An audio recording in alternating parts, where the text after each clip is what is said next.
Hi everybody, it's Misty. I'm here today with my Sunshine Shop, and the tutorial we're doing today is how to make a pop-up card. This is a great idea, Valentine's birthday cards, anything just to add a fun little exciting twist to your cards. So we're going to go ahead and get started. This is the front of my card, and once you open it up, this is your pop-up. So it's really quick, easy, simple to do, and I'm going to show you how I do it. So what you're going to need is you're going to need a piece of cardstock. I order my cardstock from Stampin' Up! And I always order the 8.5 by 11 paper because I do make a lot of cards. And the reason I do the 8.5 by 11 is because you can cut one in half and you get 2 cards without wasting paper. So we are going to use 2 today, and I'll show you the reason why. So we're going to go ahead and get started. I have cut this one at 5.5 inches, and then what I've done is I've scored down the middle, and then this is actually short because I've cut off 1.5 inches because your card does look like this, so I've cut this side of the card off. So as you can see right here on this card, I have scored it, and I'll show you where I've scored it at. I've scored it here at 2.5 inches and 3.5 inches, and then I've scored it 1 inch deep, and that's just going to give me a guideline on where to cut it. So you're going to go ahead and cut on your score lines, and just that score line, and this one. The one that goes 1.5 inches is just to show you how far in you need to go. Now once you've cut it, you're going to take this piece that you've cut and fold it down, and I'm just going to take my bone folder and make sure that I've got a good fold there. And then I'm going to fold it back. Now what I'm going to do is I'm going to open the card up with my finger right here, and I'm going to pop this back out, and then I'm going to fold it in. So now you've created your little stand for your pop-up. Okay? So what I'm going to do is I'm going to take this on here. This is my solid one, and I'm actually going to adhere these two together so that it covers that hole. So we'll just start with that. I'm going to take my adhesive.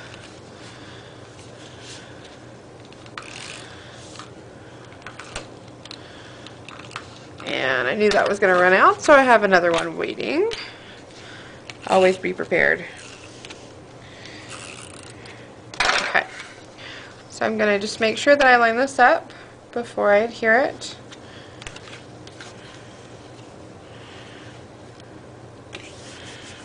Okay, and I'm going to flip it over and I'm going to adhere the back. And I just want to make sure, I'm going to press this down one more time just to make sure that it's nice and creased. Let me turn this way.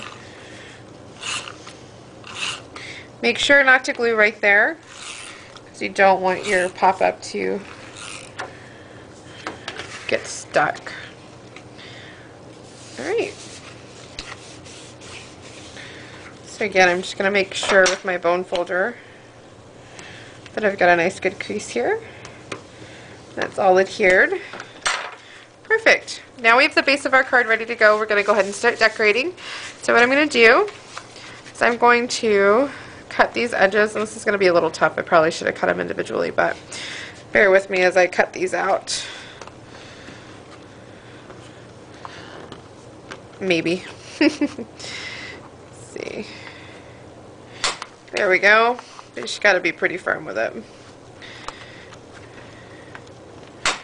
Alright, so I've got that cut. I've taken a piece of decorative designer paper, and I just want to show you, I have cut this one a little bit larger just so that I can make sure that I have it bigger and not smaller. I've learned the hard way that sometimes I cut my paper too small, so I'd rather have it overlapping the edge, and then I can cut away the excess. You can't add paper, but you can always cut away, so it's a good little tip that I learned. And I'm just going to adhere this to the front.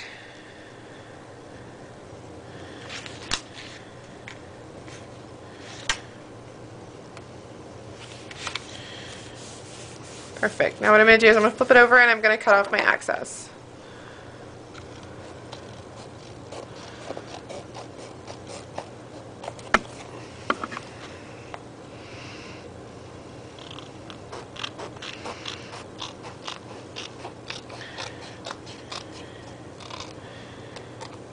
Now that I have that done, going to go back with my quarter rounder and I'm going to cut off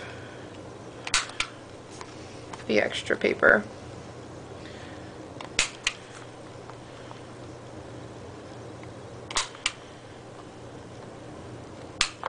Perfect. Now, I'm going to take my Concord Crush and my distressing tool, and I'm going to ink this one. I'm just going to ink these two sides because, again, I've cut this one too long because I want to make sure that I have enough. And I'm just going to ink this real quick.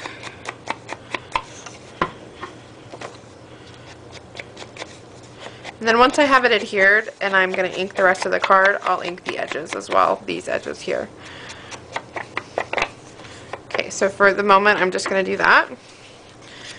And I'm going to go ahead and put some glue on here.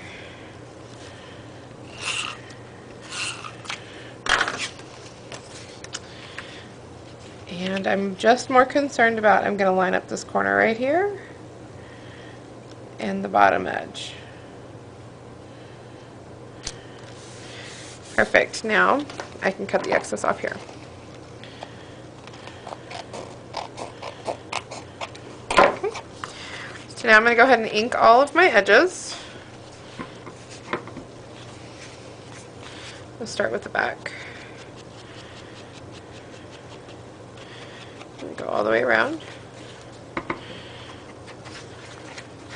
You don't have to ink your edges. I just like to do it. It gives a little bit of a depth and dimension to your cards. I've become obsessed with inking, I guess, in the past few months. I don't know, I just like the way I like the look it gives. So don't feel obligated if you don't want to ink your cards. You do not have to. There. So now we've got it all inked. So now what we're going to do is we're going to work on the little pop-up that goes on the inside. So I'm going to put this over to the side, clear my space. I've got a piece of red cardstock here. I'm just going to take my Stampin' Up! Extra Large Tag Punch, and I'm going to punch out a tag. I'm going to use my Stamp-A-Majig. I don't know if you guys have seen it or seen it used, but it's perfect. I've had trouble with putting stamps on places and then I don't like the way it ends up. It doesn't come out straight, so this is perfect. I love it. And the reason I'm using it is because I want to stamp this a few times, so I want to make sure that it stamps exactly in the same place. Now I'm going to be embossing this, and I'm using the Tim Holtz Distress Ink. And if you did not know, the Tim Holtz Distress Ink is also a embossing ink, so you can emboss with it. So what I like to do is I ink with whatever color I want to ink with, and then I emboss with clear so that color comes out. Alright, so that looks good. Got my embossing powder here. I'm just going to lift this up and put some paper underneath it.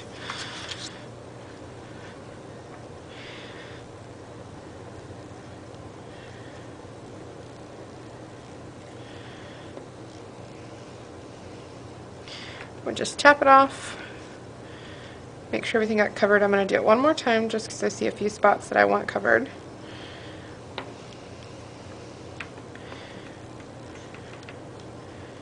Perfect. Just set this off to the side and get my heat tool out. And sorry guys, this is going to be a little bit loud, but bear with me. So I'm just going to heat this up. I just don't want to burn my fingers, so.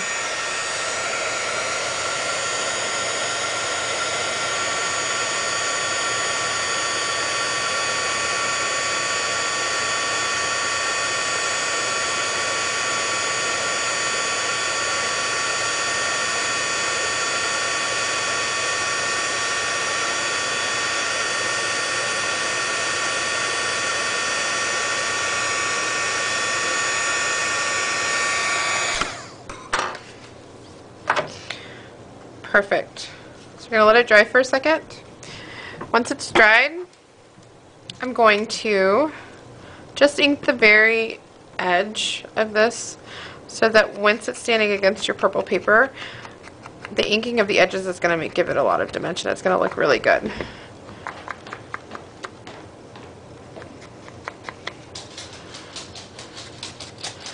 So just going to go all the way around.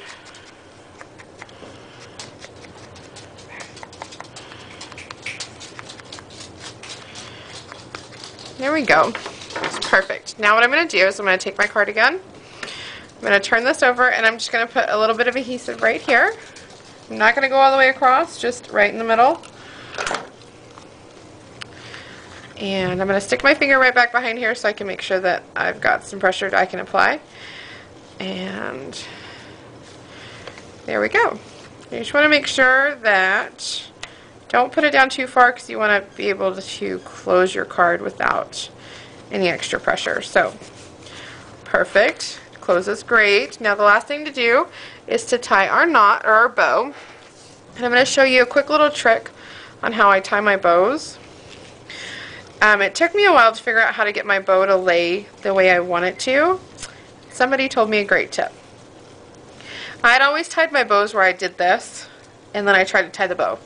If you take your ribbon, and this is the way my card is going to lay, so what I'm going to do is I'm actually going to do it this way. Okay, so I'm tightening my ribbon this way, and you're probably thinking, well, that's not the way your card's laying. No, it's not. So what I'm going to do is I'll show you. I hold my finger here in the middle, and I'm going to put my thumb down so that my ribbon doesn't get loose. And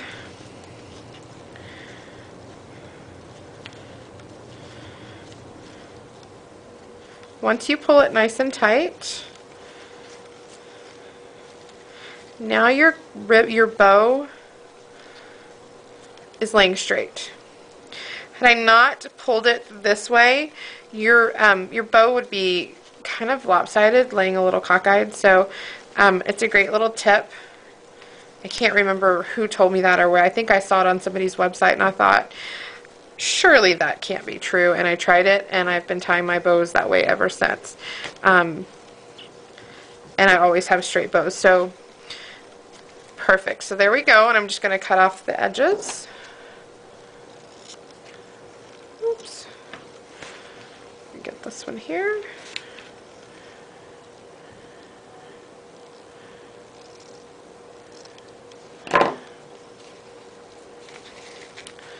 So there you are. Oh, let me cut this one just a little bit shorter. Sorry guys, I'm going to try not to fuss with this bow too much. I tend to spend a little too much time on my bows. I'm a little obsessed about them. So, but you know, who isn't? You always want a perfect bow. So there we are.